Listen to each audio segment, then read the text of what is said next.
Hello and welcome. Everybody who reads books on a regular basis will tell you that every now and again we stumble upon books that we don't like or dislike or downright hate. And there are no shortage of bad books. And I figured that over the years I came across a few that I still remember being very bad, but I will not talk about those, not necessarily anyway. The idea is that when I read a book that I dislike, I will start making little vlogs, little video segments of my instant reactions about certain scenes, certain elements of that book.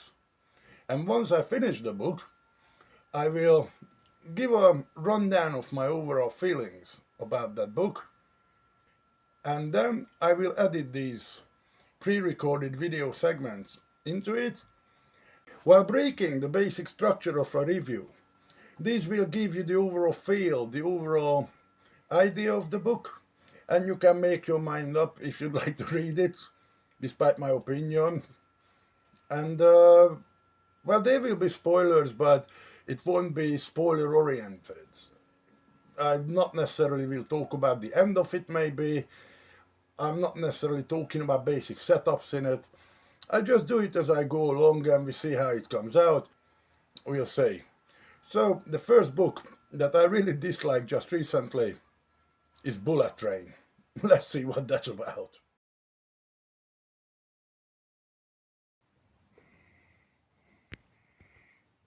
Bullet Train by Kotaro Isaka or Isaka. Very strange book indeed. And I'd like to speak about it a little bit. And I can't say I'm impressed. It's supposed to be brilliant. It's got 12 books adapted for film or TV. The concept of the book, of these people being on board on this bullet train, 5 killers, all have their own agendas, of course. This premise sounds like interesting, hence I picked up the book from the library. But, alright, let's start from the beginning. Also interesting to see that you have the train and it's not chapters, but it shows you which carriages, which cars the chapter plays in. Who's the main character in focus, of course. Interesting. I mean, before we get into the story, let's start from the fact that it's a Japanese book. I mean, it's by a Japanese author. And I'm not really sure about Japanese culture. I read Japanese authors' books before, and actually I did like some of them. One of my favorites is Battle Royale. I think that is a really good book, well written. This Bullet Train bears the traits of Japanese writing as I understand a European person. That it has loads of flashbacks, it's over-explained, and I need to say that Japanese books seem to be just over-explained, to me anyway. I'm not used to books that are written in a way of stating a situation. And when the situation happens, maybe only a few chapters later, so it's not like we're going to forget about them, it gets explained again. I don't know. It gets tiresome to me after a while.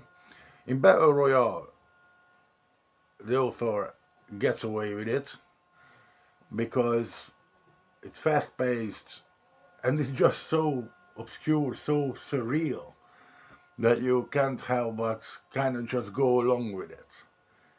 In this book, though, it started to bother me after 50 odd pages or something, and it goes on through along the book. So that's one thing. Other things about cultural things, of behavior of characters, and these characters not only behave strangely, but they they made me wonder, how serious do I have to take this book? Is it a thriller? Or is it some dark comedy? Is it a thriller with some dark humor? Well, I don't know. I still don't know.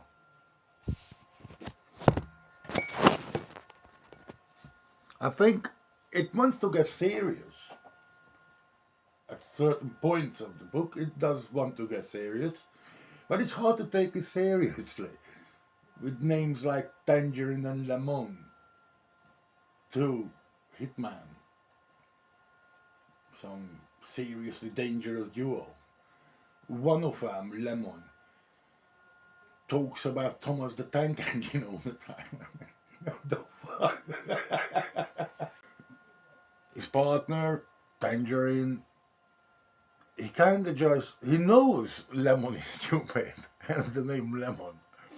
And before we think that it's that it's misinterpreted or not translated well, there is a character interaction in the story where one of the characters thinks that why did he mention fruit?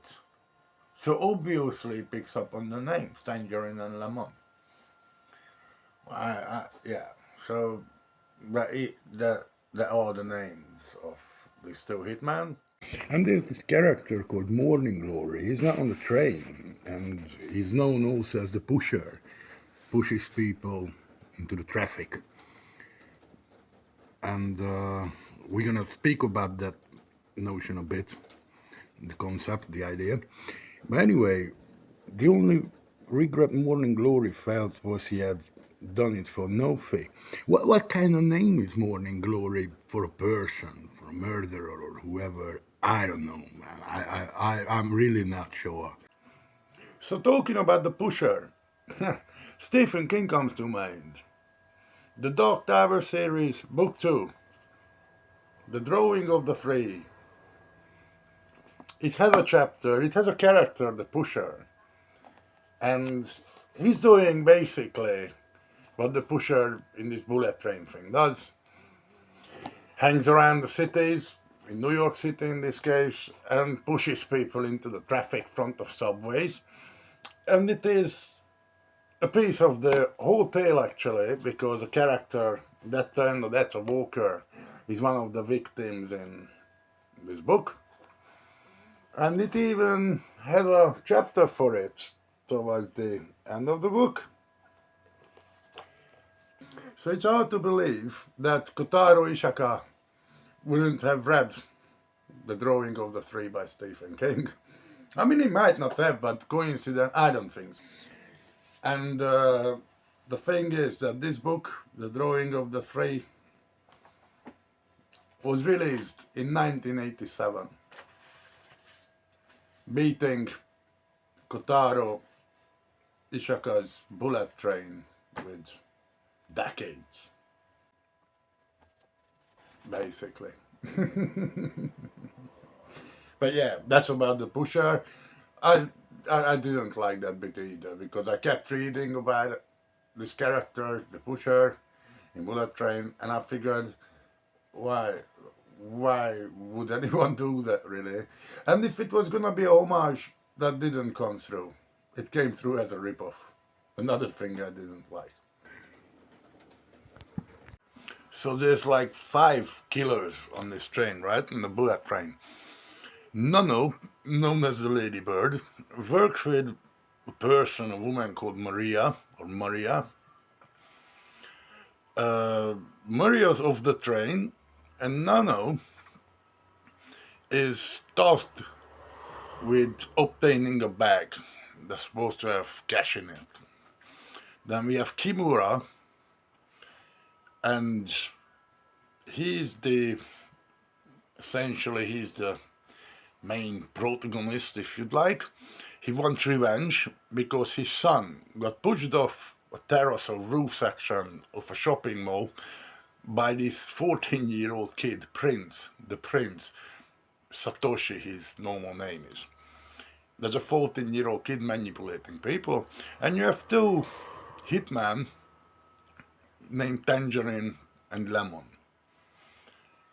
And so these people gather on this Shinkansen, this bullet train, And basically, Nanao is the unluckiest person apparently in the world, and he has the simple task to obtain a bag of cash from a designated place, which he stored and get off at the next stop. Also, I looked into this line in real life. It does exist, even though, according to the internet, Hayate or Hayate trains don't seem to really run on it occasionally, but I guess it's just so it's not taking 2 hours only, 2.5 hours like normally it would apparently with a Hayabusa train. So I think the time span of the book could be lengthened by that. Or maybe it used to go when the book was published, 2010. Where he doesn't succeed. Eventually he manages to take the money but doesn't manage to get off the train in time, and then this whole thing kicks him all off. Anyway, Kimura gets tricked by this prince and spends most of the novel duct taped in a seat. Tangerine and Lemon, the two hitmen, is nonsensical, really. They're supposed to be the deadly duo. And one's talking about Thomas the Tank Engine all the time. Come on. And this prince is completely unbelievable. You don't buy the fact that he's going to manipulate these hitmen and all this. Anyway, and they're on the train, and eventually the prince figures out, don't ask how, it doesn't really matter, he's being clever clogs. He figures out that the bag is hidden someplace, so he finds it and threatens Kimura into opening the combination lock on it in the toilet. He tries combination after combination. He reaches 600, that's the code. He opens it, cash is there, brilliant. Then the prince puts him back in the seat and duct tapes him again. Nobody gives a damn about this. Tangerine and Lemon's supposed to be looking after some geezer's kid, some mafia kid, but he dies eventually at the get-go of the book, basically. And then we have characters like a cross-dresser and his boyfriend, or whoever rogue that is. And yeah, since I will speak spoilers, eventually the cross-dressers will turn out to be assassins. Then the basic idea we have to go with is this teenage kid. He's supposed to be terrorizing whole school. He's got like a little group of minions who are ruled by an iron fist because this kid, what's his name again?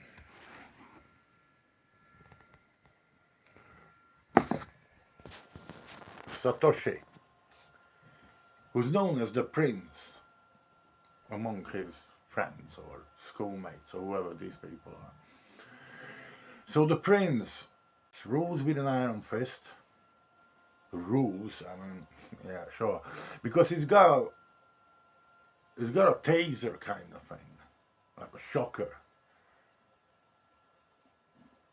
Then a main character besides him, this guy we follow mostly, he's supposed to have killed people.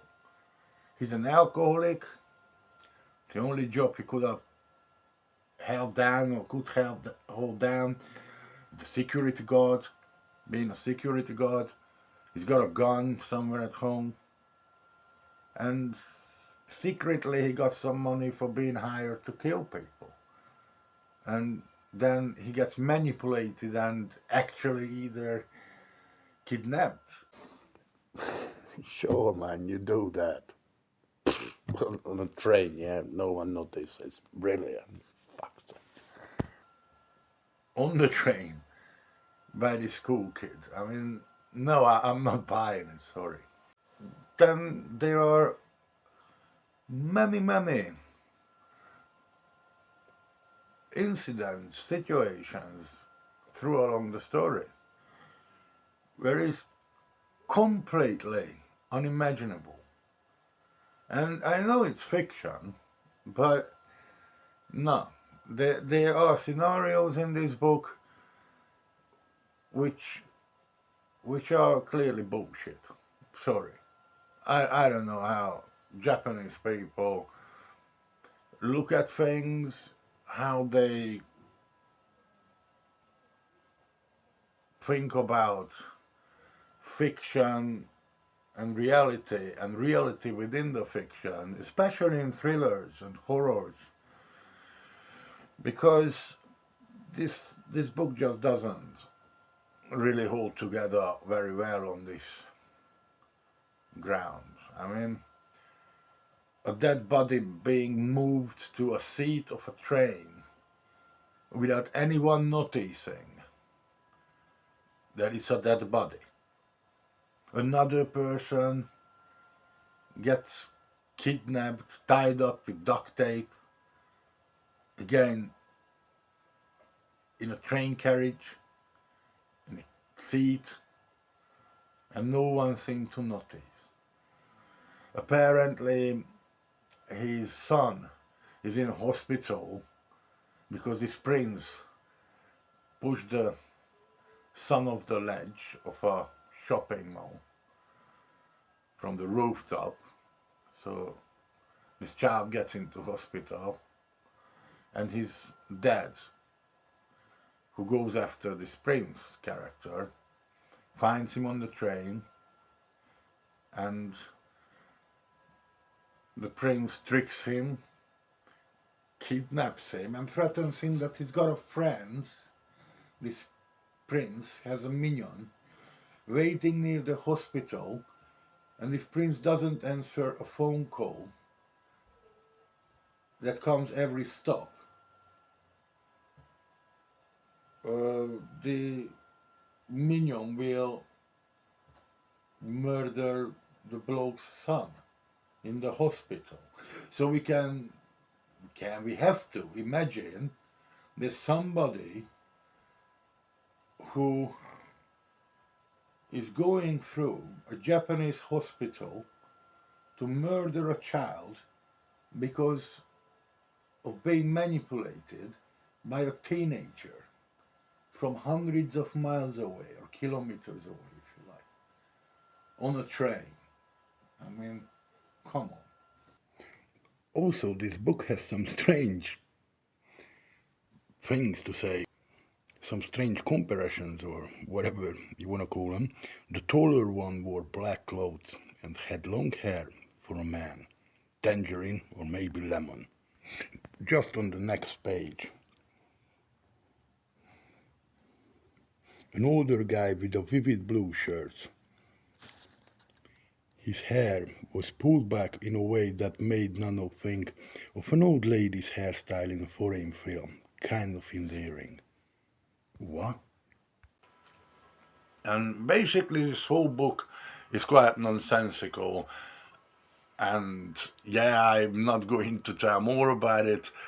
I think it's not a thriller, it's mismarketed probably.